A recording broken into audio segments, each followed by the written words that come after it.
क्या है? Computer hardware के क्या उदाहरण है? तो ये प्रिंटर कंप्यूटर के एक हार्डवेयर पार्ट है, माउस भी हार्डवेयर पार्ट है और कीबोर्ड भी, ये तीनों हार्डवेयर कंप्यूटर का पार्ट है। तो ये सभी डी नंबर ऑफ थिंग्स का सही हो जाएगा, यानी कि प्रिंटर, माउस और कीबोर्ड तीनों हार्डवेयर है। तो चलिए अगले क्वेश्चन को चलते हैं। अगला 22 नंबर क्वेश्चन है यहाँ पे। सॉफ्टवेयर कितने प्रकार के होते हैं? सॉफ्टवेयर कितने प्रकार के होते हैं? तो सॉफ्टवेयर दो प्रकार के होते हैं, सिस्टम सॉफ्टवेयर और दूसरा एप्लीकेशन सॉफ्टवेयर। और यूटिलिटी सॉफ्टवेयर होता है जो ये सिस्टम सॉफ्टवेयर के अंदर आता है। तो यहाँ पे सॉफ्टवेयर दो प्रकार के होते हैं। तो चलिए अगले क्वेश्चन को चलते हैं। अगला 23 नंबर क्वेश्चन है यहाँ पे। कंप्यूटर कीबोर्ड पर कितनी कुंजियां होती है? कंप्यूटर कीबोर्ड पर ये कितनी कुंजियां होती है? इसका जो सही आंसर हो जाएगा वो हो जाएगा ऑप्शन नंबर डी 104। 104 कुंजियां यानी कि बटन होता है।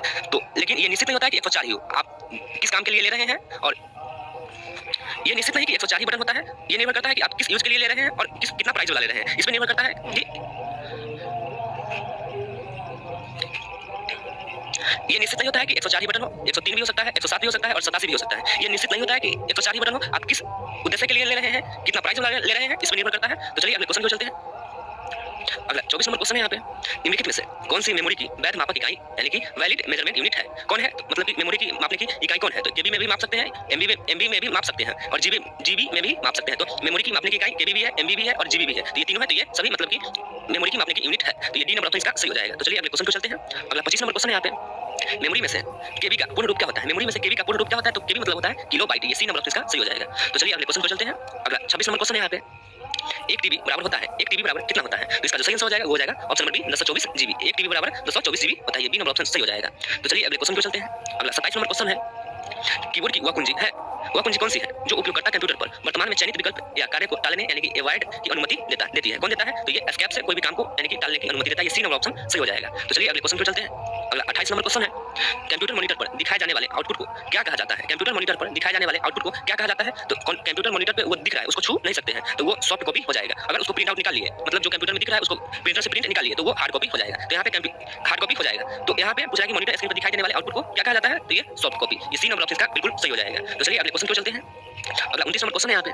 ऑपरेटिंग सिस्टम प्रोग्राम और डेटाबेस के बीच एक मध्यस्थ इंटरमीडिएट होता है। इसका जो सही आंसर हो जाएगा वो हो जाएगा option number D user interface. ये डी नंबर ऑप्शन का सही हो जाएगा। तो चलिए अगले क्वेश्चन को चलते हैं। अगला 30 नंबर क्वेश्चन है यहाँ पे। निम्नलिखित में से कौन सा ऑपरेटिंग सिस्टम एक ही समय में एक से अधिक प्रोग्राम को सपोर्ट नहीं करता है? ये कौन सा ऑपरेटिंग सिस्टम है जो एक समय में एक से अधिक प्रोग्राम को सपोर्ट नहीं करता है? तो ये डच ऑपरेटिंग सिस्टम एक समय में एक से अधिक प्रोग्राम को सपोर्ट नहीं करता है। तो ये ए नंबर ऑफ इसका सही हो जाएगा। और डच का पूरा नाम होता है डिक्स ऑपरेटिंग सिस्टम या डच या एक सिंगल टास्किंग ये ऑपरेटिंग सिस्टम है। तो ये ए नंबर ऑप्शन सही हो जाएगा। तो चलिए अगले क्वेश्चन को चलते हैं। अगला 31 नंबर क्वेश्चन है। कंट्रोल प्लस ए का उपयोग किसके लिए किया जाता है? कंट्रोल ए का उपयोग किसके लिए किया जाता है? तो पूरे एरिया को चुनने के लिए, मतलब कि पूरे एरिया को सिलेक्ट करने के लिए और सिलेक्ट करने के लिए ये कंट्रोल ए का यूज करते हैं। तो ये सी नंबर ऑप्शन सही हो जाएगा। तो चलिए अगले क्वेश्चन को चलते हैं। अगला 32 नंबर क्वेश्चन है यहाँ पे। सेव एज डायलॉग बॉक्स खोलने के लिए किस फंक्शन कुंजी का यानी कि फंक्शन की का उपयोग करते हैं? सेव एज डायलॉग बॉक्स खोलने के लिए कौन सा बटन का यूज करते हैं? तो ये F12 बटन का यूज करते हैं। ये डी नंबर ऑप्शन इसका सही हो जाएगा। तो चलिए अगले क्वेश्चन को चलते हैं। अगला 33 नंबर क्वेश्चन है यहाँ पे। बाइनरी संख्या का एक उदाहरण है। बाइनरी संख्या का क्या उदाहरण है? तो ये 0 और 1 यह एक बाइनरी संख्या है। ये ए नंबर ऑप्शन इसका सही हो जाएगा। तो चलिए अगले क्वेश्चन को चलते हैं। अगला 34 नंबर क्वेश्चन है। एमएस पावर पॉइंट में अधिकतम जूम प्रतिशत यानी कि मैक्सिमम जूम परसेंटेज कितना होता है? पावर पॉइंट में अधिकतम जूम कितना तक हो सकता है? तो ये अधिकतम होता है ये 400% तक पावर पॉइंट में जूम कर सकते हैं। ये बी नंबर ऑप्शन सही हो जाएगा। तो चलिए अगले क्वेश्चन को चलते हैं।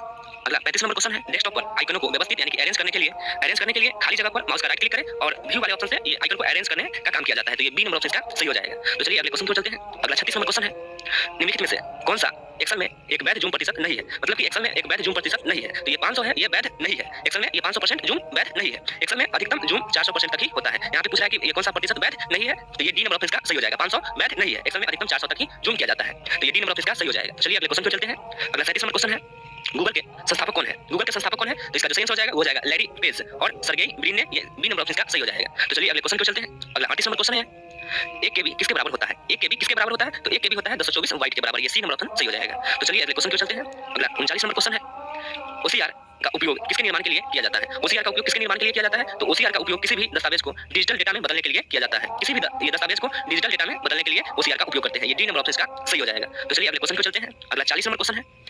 पहला कंप्यूटर नेटवर्क कौन सा था? सबसे पहला कंप्यूटर नेटवर्क कौन सा था? तो ये अर्पानेट। ये डी नंबर ऑप्शन का सही हो जाएगा। इसका पूरा नाम होता है advanced research projects agency network. ARPANET का पूरा नाम होता है। तो ये डी नंबर ऑप्शन सही हो जाएगा। तो चलिए अगले क्वेश्चन को चलते हैं। अगला 41 नंबर क्वेश्चन है। अर्पानेट का पूर्ण रूप क्या है? अर्पानेट का पूर्ण रूप क्या है? तो इसका जो सही आंसर अभी भी बताया कि advanced research projects agency network. Advanced research projects agency network. ये ए नंबर ऑप्शन का बिल्कुल सही हो जाएगा। तो चलिए अगले क्वेश्चन को चलते हैं। अगला 42 नंबर क्वेश्चन है। पहले कंप्यूटर का नाम क्या था? सबसे पहला कंप्यूटर का नाम क्या था? तो ये ईनिक था। ये ए नंबर ऑप्शन इसका सही हो जाएगा। इसका पूरा नाम electronic numerical integrator and computer होता है, ईनिक का पूरा नाम।